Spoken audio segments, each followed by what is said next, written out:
ভালো বন্ধুরা, তোমাদের মধ্যে অনেকেই হয়তো জানতে চাও এ হস্তমন্থন কতবার করা স্বাভাবিক।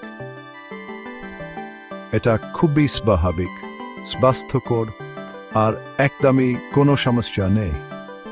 কিন্তু কতবার বেশি হয় আসলে এর কোনো নির্দিষ্ট সংখ্যা নেই। এটা একজনের জন্য এক এক রকম। সাধারণত সপ্তাহে 2 থেকে 5 বার করাটা স্বাভাবিক বলে ধরা হয়।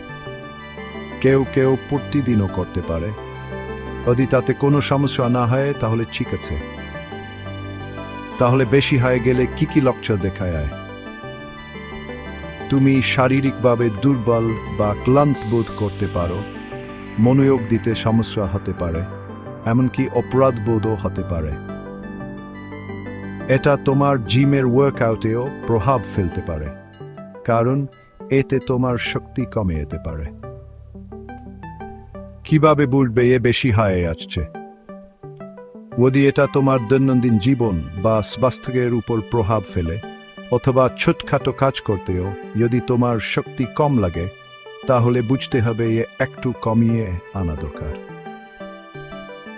সুস্থ থাকার জন্য পর্যাপ্ত ঘুম, পুষ্টিকর খাবার এবং প্রচুর পানি পান করা জরুরি।